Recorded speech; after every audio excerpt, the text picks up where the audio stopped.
Hello everyone. This is the fourth part of the story, The Divine Hunter, Chapter 10 Risk. Roy stayed in a groggy state for 2 days. His fever went down on the third, and he woke up. More, and Susie heaved a sigh of relief. Melatel knew how worried they were over the last few nights, especially after they saw One-Eyed Jack and Thompson injured and bloodied. They thought they'd lose Roy again. Susie sat on the haystack and held his hand, her chubby face filled with love. Thompson told us what happened in the cemetery. You did your best, my son. Don't dwell too much on the matter, and don't even think you can fight that monster. Just rest up. We'd be devastated if we lost you. Guilt welled up within Roy as he looked at his parents, who were concerned about him. They weren't getting any younger, but Roy remembered them taking turns tending to him when he was still feverish. They'd feed him softened food, keeping him healthy. He knew they must have been deprived of sleep for a few days. Roy knew his parents were worried for him, but he had no choice. The Northern War was still a few years away, but there was already a monster lurking in the cemetery, threatening the village's peace. Damn it. This is bad. The disasters and dangers of the world wouldn't wait for him to grow. He had to strike out on his own if he wanted a chance to survive.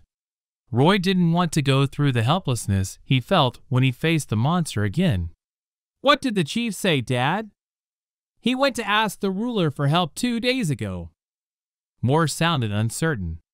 They knew the ruler of Lower Posada was no kind person. He wouldn't care about a death or two in a rural village like Kaer. It was normal for people to die. The only time he showed any enthusiasm was during the tax season, where he'd send his soldiers to make sure everyone paid their dues. But if any monsters were to show up, they'd be the first to run. The most he would do was send someone to ask about the situation and forget about it. The people that went with him posted a notice on the city's bulletin board. A Witcher might take the job in a month or 2. They'll come eventually. Don't worry. Roy sighed, still feeling uneasy. He was stiff from lying on the bed for 2 days, and he wanted to walk around the village, maybe even visit Jack in his inn. However, Susie and Moore insisted that he lay back down, and Roy only managed to get out at noon. When he came out, Kaer felt different. There was barely anyone in the streets, and those who were going around were in a hurry, worry hanging on their faces. The villagers who mingled and chatted were nowhere to be seen, and the fields outside looked forlorn, for nobody toiled them. Most of the villagers were hiding in their homes, only taking a nervous peep outside once in a while. Everyone was worried that the monster in the cemetery would come to the village, so they stopped working for the time being. As Roy went around the village, he heard the cries of babies and the sound of people arguing in the rickety houses. An eerie chill ran up his spine as he felt fear and tension hang low in the air. The abandoned, cobweb bulletin board in the village center was cleaned, and a notice for a job hung there. Roy couldn't read it, for he was illiterate. When he came to the inn, Jack was sitting before the bar counter, alone and spaced out. A clean, white bandage covered the wounds on his waist, and the strong scent of herbs filled the air. His face was gaunt, his eyes bloodshot and sunken, and he looked harried. Losing in an instant the good friend he'd known for decades took its toll on him. He aged 10 years overnight, and his hair grayed further. The proud gleam in his good eye was gone, replaced by a deep, dark void. You're here, child. Feeling better? Yes. Roy sat beside him. Much better. Then he trailed off. He didn't know what he should say, for they deserted their friends that night. Here, have a drink. Agony flashed in his eyes, and he poured 2 glasses of wine. The strong scent of alcohol assailed Roy's nose, and he knew it wasn't the sweet fruit wine he usually had. My drinking buddy's gone. Ain't nobody gonna guzzle that dwarven liquor and plague-went matches with me anymore. To Seeger. Roy was shaken, and he gulped all the liquor down. He almost choked on it, but he endured the alcohol. It numbed his pain and sadness, but it also lit a fire within him, and he came to a decision. One more. This time for Fletcher. Roy took a deep breath and paused. And that snotty brat. Jack didn't stop Roy until he got red from the alcohol, and they spoke about the recent happenings. The chief had sent someone to the military camp in Lower Posada City to ask for help, but unsurprisingly, the request was rejected. Roy had expected that. The military wouldn't get involved unless a large-scale monster attack or bandit invasion broke out. Susie and Moore had also kept something else from him a secret, for Kaer villagers had died. Aside from Fletcher, Brandon, and Seeger, another villager went missing over the last 2 days. The young man, in all his naivety, went to the cemetery alone in the evening and never returned. He must have encountered that monster, and most people would only get slaughtered by it.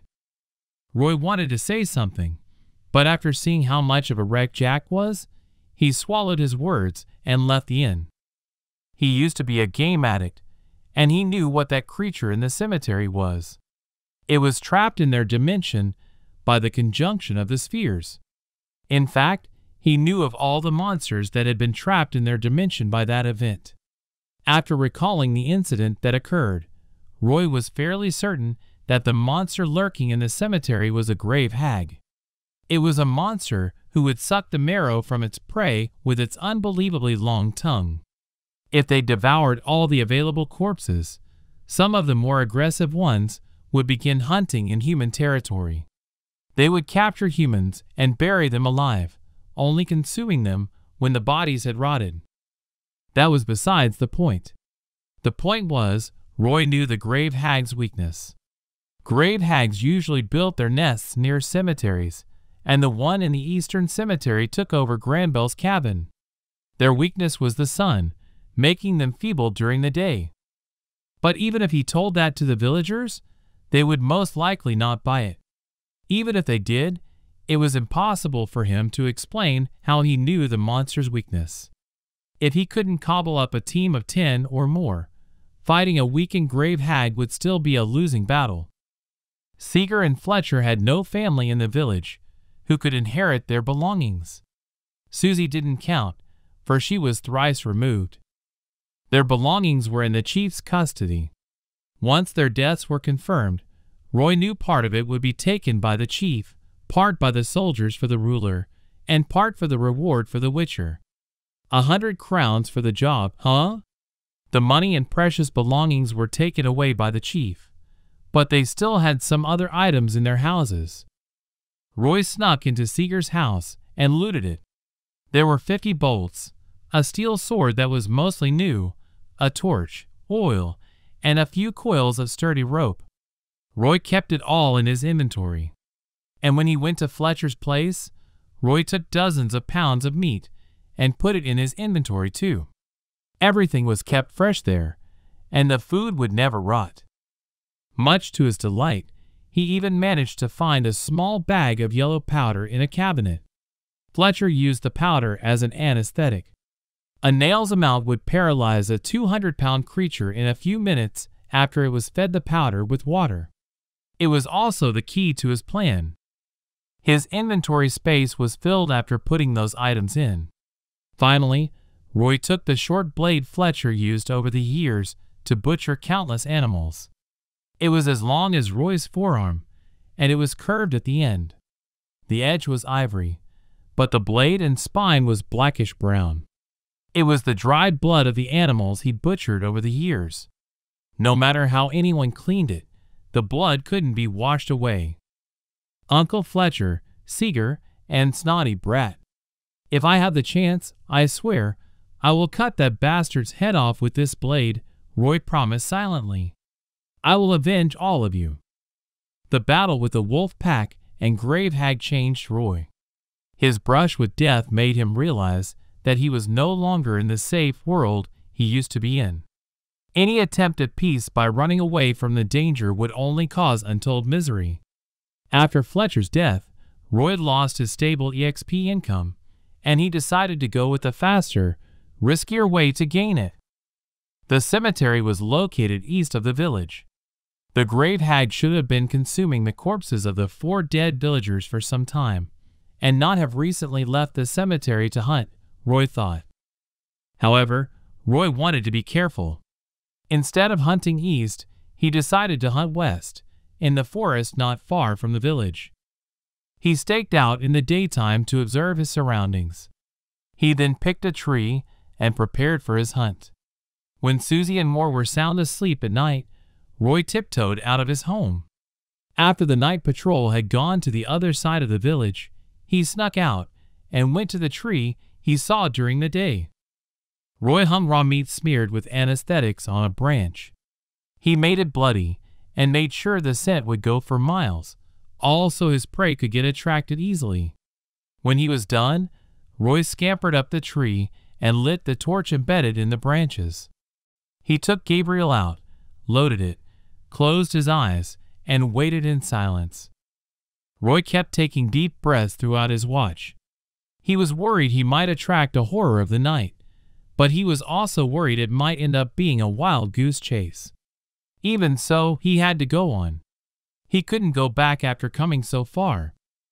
As the moon crept above the forest, its silvery light shone upon a young, resolved face. Roy pursed his lips and slowed his breathing. After another hour of nervous wait, he heard the barks of dogs from afar, and he knew his plan had worked.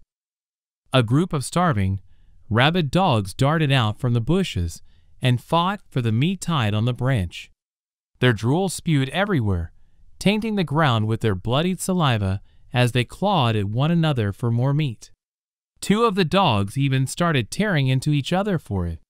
When they finished everything, they bared their bloody fangs at Roy, who was on the tree, and barked furiously. Roy was annoyed by the beasts. He thought they might have had rabies, though he wasn't afraid of them. They couldn't climb the tree anyway. "Come and bite me if you can, curs," he mocked, looking down from the branch he was on. At the same time, he pulled the crossbow's trigger and shot at the beasts. Roy even put some of the anesthetic on the bolts to make sure he made the kill. Shooting under those conditions was exactly like a few days earlier, when he was protected by the villagers. Roy had the high ground, and after the battles from that night, he'd grown as a combatant, and he didn't tremble as he held the crossbow. His accuracy increased, and he killed 2 of the dogs with 3 bolts. When the remaining dogs realized something was wrong, they wanted to escape, but the anesthetic had already started taking effect. Before they could make 10 feet, the beasts had already fallen. Roy didn't climb down to claim his kill. Instead, he stayed on the tree and made his shots until 3 messages about EXP gain showed up on his character sheet. That meant the dogs were dead. Level 1, 123 by 500. 50 EXP. So dogs provide the same EXP as wolves. Well, this is quicker than being a butcher's apprentice. 8 more times like this, and I'll have leveled up. As Roy looked at the bodies covered in bolts, a feeling of depression weighed down on him. Alas, no pain, no gain. At least his actions weren't for nothing. He rested for a while on the tree. After confirming the coast was clear, Roy came down to retrieve his bolts and tools before dragging the carcasses of the dogs onto the hard ground beside him. He piled them up, smeared them in oil, burned them, and went back to the village. His operation went without a hitch. The beasts surprised him, but it was nothing to be worried about. Roy even had time to wipe the stench of blood off him. Over the next few weeks, Roy hunted every night. He'd have beasts coming for his bait once every 3 days during the first 2 weeks. He saw different animals coming for the meat. Dogs, wolves, foxes, boars, and even bears. The bears towered over all the beasts Roy had ever seen. It came for the food and went back into the murky forest quickly, and Roy didn't give chase. Each of those beasts provided 10 EXP at most. After using up the meat in his inventory space, he carved some out of his prey. Thanks to him being the butcher's apprentice, cutting meat came easily. His hunt went smoothly in the beginning, but eventually he ran into trouble. Even though he would change hunting spots every time he set a trap, the beast started to stay away from his bait after half a month. Roy had even scoured the entire forest from north to south. After 2 weeks, the frequency went down from once in 3 days to once in 5. Apparently, the beasts had their guards up. His EXP gaining speed saw a decline, but eventually, Roy filled his EXP bar a month later after he shot one final dog dead.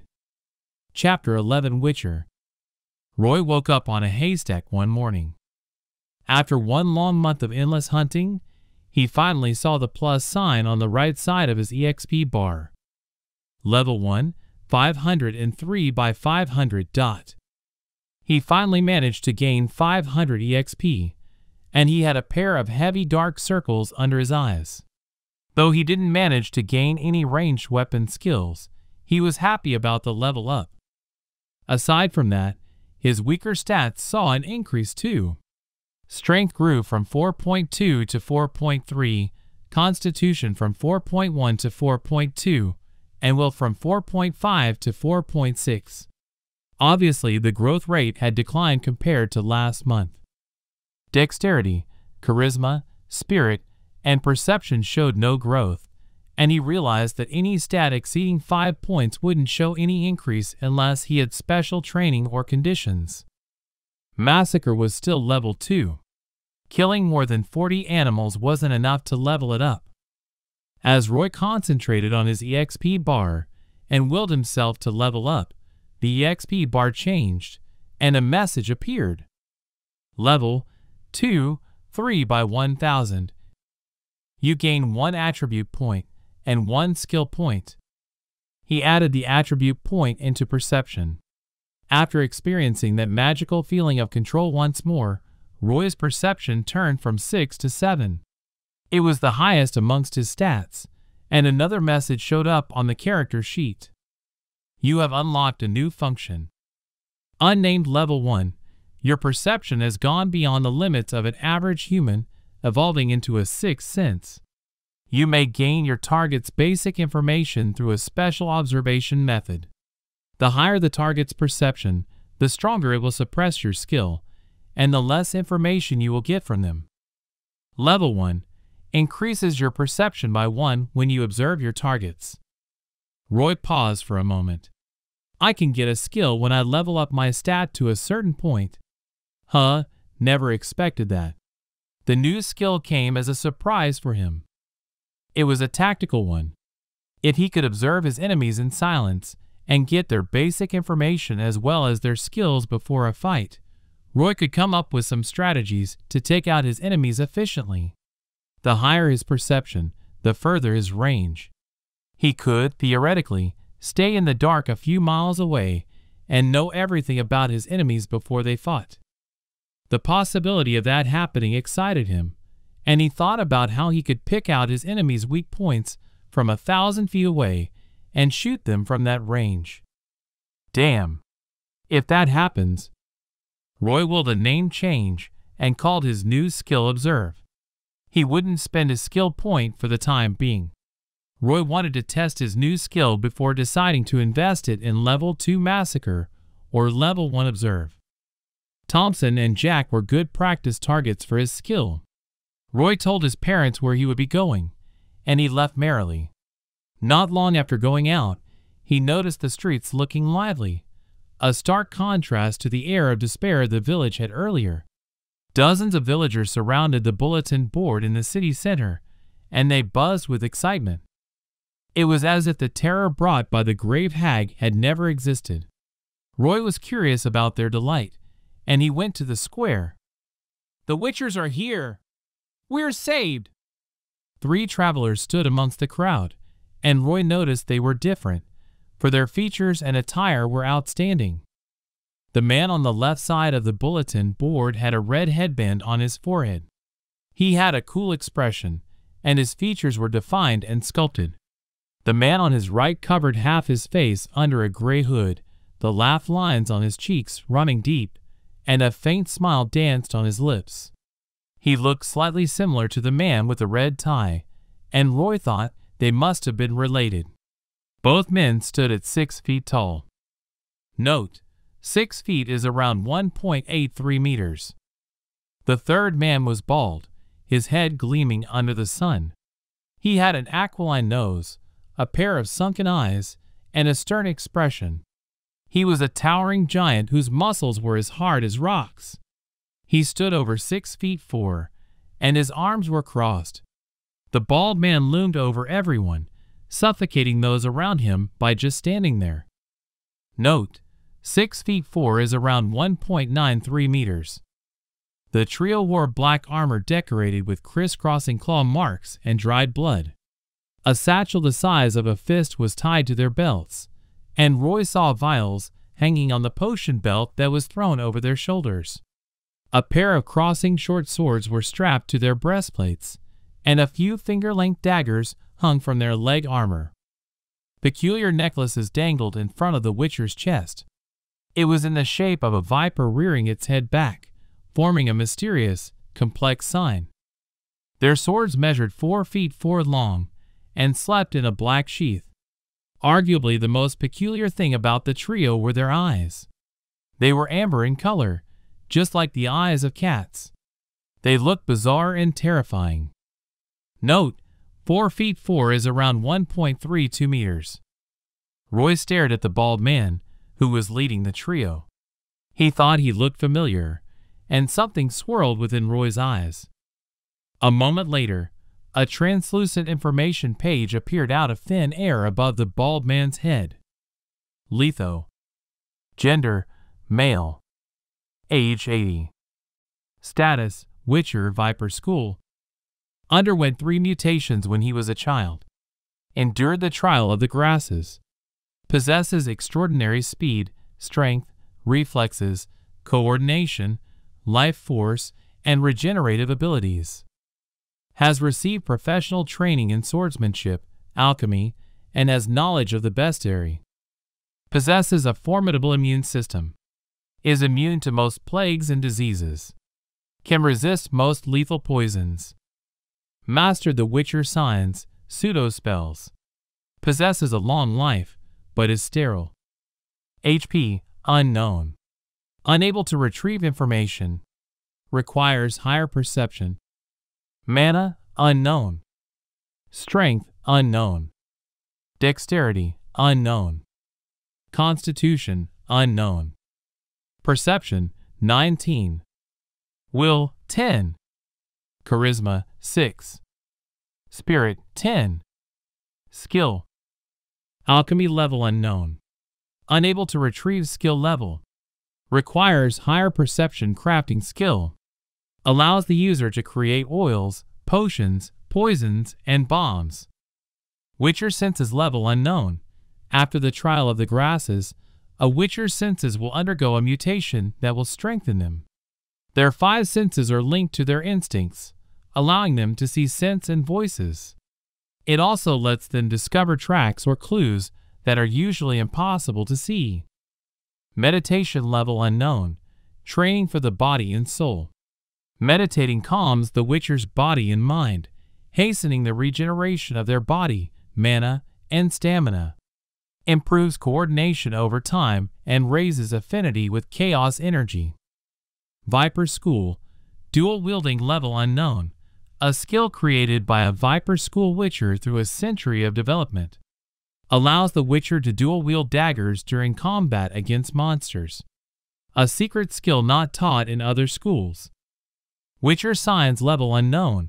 After their mutations, Witchers that had no affinity with chaos energy would awaken their ability to cast simple pseudo-spells. Signs are the core abilities of Witchers.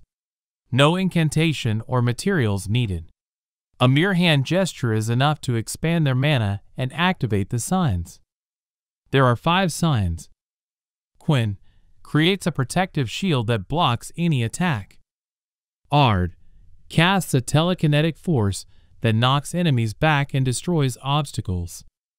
Igni casts a stream of fire from the palm that expands into a cone. Erden summons a magical trap that lowers the speed and reflex of anyone, aside from the user, that enters. Effective against phantom-type, incorporeal creatures. Axii hypnotizes and controls the target, forcing it to do as the user wishes. The strength of signs depends on the spirit stat and skill level. Other unknown. By the gods. Roy was shocked after reading through Letho's information. So this is a Witcher? Their skills and stats are way over the top. And he's an 80-year-old man? Are you kidding me? Letho was already 80 years old, but he looked not a day over 35. The body under that armor was strong, taut, and full of vigor. Roy could practically smell his life force from where he stood. It had a tang of blood in it. Most of Letho's stats and skills couldn't be seen because Roy's perception wasn't high enough. If Roy didn't know better, he'd have said Letho was a beast in human skin. So the Witchers are as strong as they say. Saw them a lot in the game, but meeting them in real life is a shock to me. Letho and his companions are from the Viper School. It was then that Roy remembered where he'd seen Letho. He realized that the trio before him would assassinate the kings of Edern, Temeria, and Kedwin in a few years. Everyone knew of them as the assassins from the Viper School, the King's Layers. Why'd they come up to the north instead of staying in Nilfgaard, where their base is located? Letho's eyes were calm, but also dark. They swept over everyone before announcing, "I am Letho, a Witcher from the Viper School." His voice was clear, deep, and appealing. "They're my companions, Serret and Ox. We'll be taking this job, but we'll need more information to decide on our pay." The wizened chief heaved a sigh of relief after hearing Letho's announcement. "At least you're not from the Cat School. Viper School is good enough." The village chief looked reassured, as if he'd had bad encounters with the Witchers from the Cat School before. As the chief was about to say something, a scraggy boy pushed through the throng and went up to the Witchers. "I saw that monster. I can tell you all about it." The boy who spoke up was Roy. The Witchers went to Old Captain's Inn with him and asked for some ale before they listened to the testimonies of the survivors, who were Roy, Jack, and Thompson. They described the horrifying events in detail. "It's a grave hag," Letho said, arriving at the conclusion without hesitating. "That's worth at least 100 crowns. "Roy, is it? Tell the chief to prepare the bounty. We'll attack at high noon, when the sun's the strongest. If it goes without a hitch." He pointed at the grandfather clock in the corner with his pudgy finger.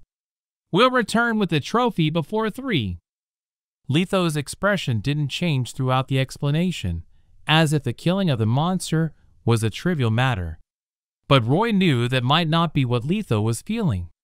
Some Witchers would end up with a perpetual poker face after the trial of the grasses. They could never show any expression, but they would still be as emotional and sensitive as anyone else. I mean, Geralt always has a poker face too, but he can be passionate, like C-137 Rick. Perhaps annoyed by the fact Roy was staring at them for a long time, the grumpy Serret snapped at him. "Have you never seen a Witcher, boy? Why are you looking at us that way? Do you think we're scums? Or horrors from hell? Oh no. On the contrary, I think Witchers can be trusted with our lives." Roy looked into Serret's amber eyes sincerely, bearing his affection for Witchers in the open. He spent many hours playing as a Witcher, and it was an unforgettable experience. Roy even dived into the lore of the Witcher series, so he could know more about the game and its story. He knew the Witchers like the back of his hand. Fate was cruel on them. Most of them were taken in because wars made them orphans. Left with nowhere to go, the schools adopted them. Some, though, were given away by their parents as compensation for Witchers that died during missions. Fun was non-existent after they started living in the Witcher schools. They were isolated from the world, and all their time was occupied by treacherous training that could drive anyone insane. If they wanted to explore the world, they would have to pass the trial of the grasses, but the death rate was impossibly high. They took requests from ordinary humans and risked their lives killing monsters, all so they could make a living off the bounties they received. But they were ostracized by everyone because of their bizarre looks and extraordinary battle prowess. Everyone thought they were uncaring, evil, heralds of hell, but only cat school witchers and specific individuals would kill the innocent. Most witchers were reputable, upright people, but they were spared no warmth by the humans.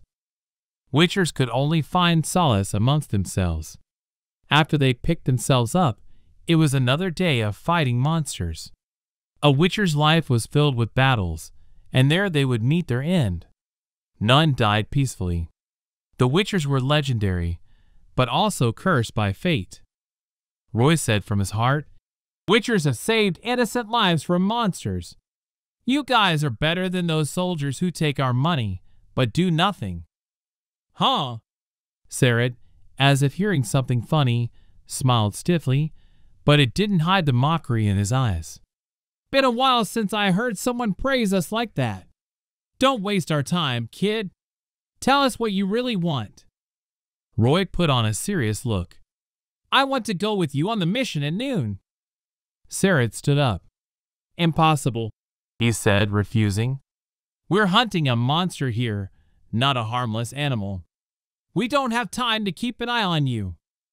Listen to me, please." Roy mustered his sincerity. "My friend and teacher who taught me my trade were killed by that bastard. I want to kill it with my own hands, and I see it even in my dreams. You can understand how I feel, can't you?" Sarah and his companions looked at each other. "No, child. You're wrong. Witchers don't have feelings." Sarah was still refusing him. Jack, who had been quiet for a while, interjected. "Witchers, Roy may be young, but he has a steady hand, and he works well with the crossbow. Take him to the cemetery with you. He can watch from afar and shoot bolts whenever he has the chance. There'd be no danger to it. If you think he's still more trouble than he's worth, I'll add 50 crowns on top of the reward the chief promised." Roy gawked at Jack, surprised he was helping instead of stopping him. And 50 crowns wasn't a small sum. He took the chance and guaranteed, "I won't be a bother, I promise. I can stay back and wait for your command to shoot. You're just a young human boy. Why would you want to face that monster? What's your reason?" Letho, the bald witcher, bored his eyes into Roy, and the boy felt like he was being seen through. The amber twinkle from Letho's eyes made his heart skip nervously.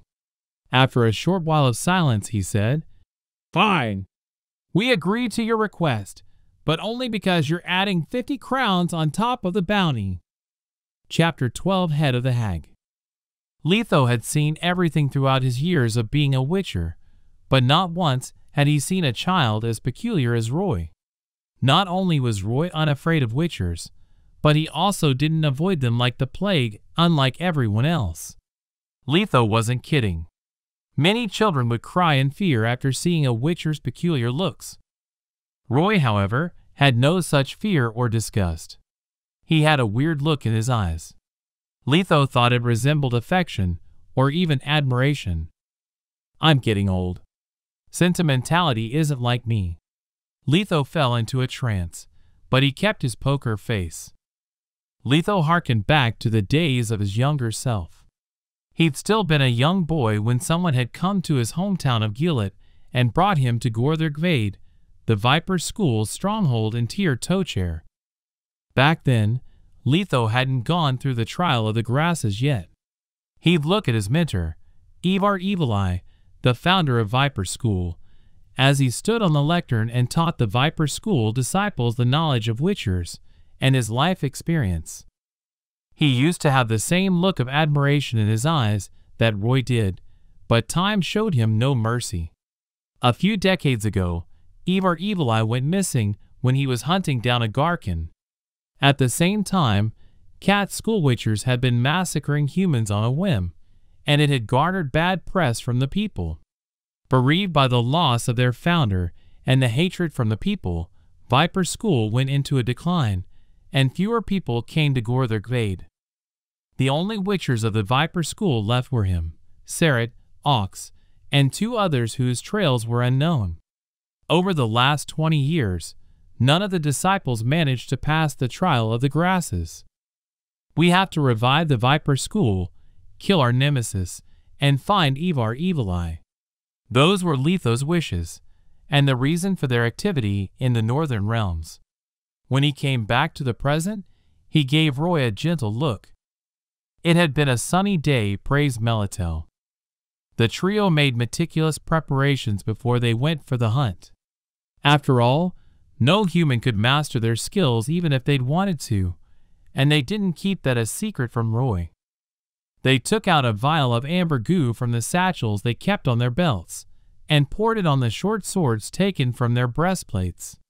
The witchers spread it evenly and slowly, but their movements were still enthusing. After their short swords had been coated in amber, they checked and double-checked the potions on their potion belts, the amount they had left, and how much they could afford to use. Then they tied colorful alchemy bombs where they could easily reach it. It was already noon when everything was done. After the witchers had departed the village, Roy snuck out at the promised hour behind his parents' back. At the same time, a few curious villagers came along. Half an hour later, Roy finally made it to the cemetery after a long sprint. He was huffing and puffing as he held his stomach, and he bent over and retched. The witchers looked at the cemetery not far away from them, and they heightened their sight to observe their surroundings. "Stay here, Roy. We'll call you once we defeat the hag. Please let me kill that bastard myself, witchers." Litho didn't answer. He, Ox, and Sarah took out a vial filled with a brown potion and gulped it down. The moment they did, the blood vessels on their faces turned black and squirmed. Their faces were contorted, and the murder in their eyes was almost palpable. Roy shivered, but not from the cold. Litho started moving, and in spite of his size, the man's actions were as fluid and as quiet as a cat as he bent down and darted into the cemetery. Not a soul stirred, not a leaf rustled. Serret and Ox went to the rear and followed Litho. The cemetery was laid bare for all to see under the sunlight. It looked tranquil, quiet, and even holy as rays of light sprinkled upon the tombstones. But beside the skeletal remains of the dead, all the witchers could see when they looked closer were 2 dried corpses that had turned grayish-brown. From its structure, they deduced that the body had belonged to a tall, sturdy male adult, but it was rotten beyond recognition. The witchers couldn't discern who he was. The wounds on the body told of a great struggle before the victim met his fate. Bones were fractured in multiple places, and there were holes on every joint, apparently bored through by a sharp object. After the analysis, Litho closed his eyes quietly, and his nose wrinkled as he searched for clues. Not even the rotten stench from the corpses could stop him from finding the monster's tracks. A short while later, he set his eyes on the cabin in the cemetery's center. Litho took out a transparent headspace vial and continued his search around the locked cabin. Grave hags fear the sun. They would cover up any places that would let the light into their nests. No sunlight should pierce through their hideout, but this cabin was prepared for the gravekeeper. There must be an entrance somewhere. Litho found the window a few moments later, but the grave hag had covered it with mud. It's not rock. This will work. Litho threw his knife and easily made an opening before chucking his alchemy bomb into the hole. The smashing of the glass window was heard, and Litho darted back without hesitating. He leaped onto the roof, not unlike a cat.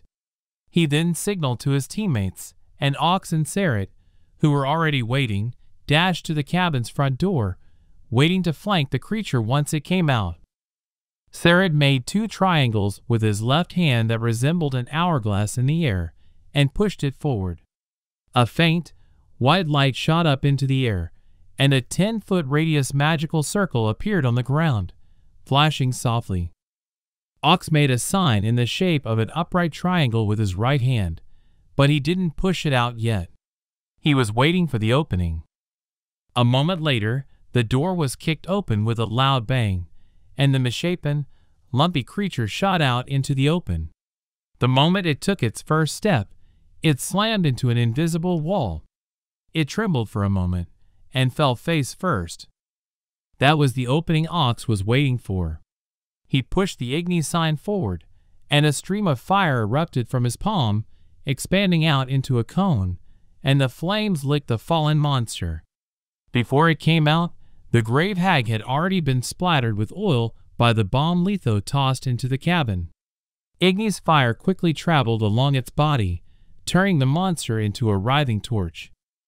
Tortured by the pain of the fire, the grave hag let out a shrill scream. It raised its gnarly arms, and with its body, tried to break the magical barrier Ox had erected. It was then that someone leaped down from the roof and stood before the grave hag. What awaited the monster was a barrage of slashes. The short sword cut through the creature without mercy, drawing arcs across its body 10 times in a moment. The weapon glinted cruelly as it circled it, slowly whittling its life down with every cut. Roy was watching from afar, and no matter how he did it, he still couldn't see the Witcher's movement clearly. It was far too swift for him. Litho was the only one attacking the grave hag, but Roy saw 3 afterimages around it. A few grueling moments later, the grave hag fell down helplessly. Most of its body was burnt and cut by the blades. After, its limbs broke off from its body, as if realizing they had been cut off 1 second too late.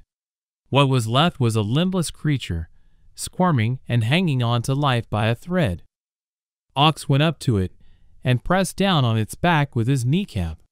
He had a glove over his right hand, and he quickly yanked something from the grave hag's mouth. It was a long, thin, prickled tongue out.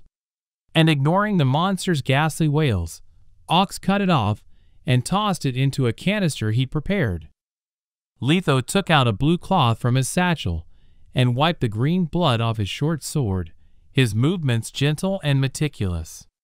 The grave hag was severely injured, but Litho didn't suffer any wounds at all. He was as calm and collected as the moment Roy met him. Nay, he didn't even break a sweat. It was as if he wasn't the one doing battle with the monster. The battle had come to an end at that point. The Witcher with the red headband, Serret, called Roy to join them, and he came out of his hiding spot. "This monster is still living, but barely. As per our agreement, the kill shall be yours." Serret looked at the crossbow Roy was holding. "Will you be ending its misery with that?" As Roy came closer to look at the limbless creature, he was at a loss for words. He had prepared a speech, but the visual impact made him forget about it. Even though he knew of the Witcher's strength, and was prepared to see them easily kill a monster, their skills still blew his mind. The whole battle only lasted 2 minutes. Before anyone could warm up for the show, the deed was already done. The monster that had killed Seeger, Fletcher, and Brandon so easily was now a mere sitting duck before the king's layers. Ironic. I should show some respect, though. This is vengeance, after all. Roy had hunkered down and unsheathed the short sword on his back. He'd found it in Fletcher's house. He stuck the edge on the grave hag's nape and looked at the pair of corpses in the cemetery. He put on a mirthless smile and shouted to the heavens, "You're avenged, Uncle Fletcher, Seeger, snotty brat." Roy made one final slash, separating the grave hag's head from its lifeless body, and the big, ugly thing rolled toward Litho. At the same time, a new message appeared on Roy's character sheet. "You have killed a grave hag. EXP gained 100, 103 by 1000. This monster gives 10 times the EXP a beast would." This marks the end of part 4 of the story. The Divine Hunter. Thank you for listening. Please like the video and hit the subscribe button to listen more. Hit the bell icon to get notified of all the new content uploaded to the channel ASAP.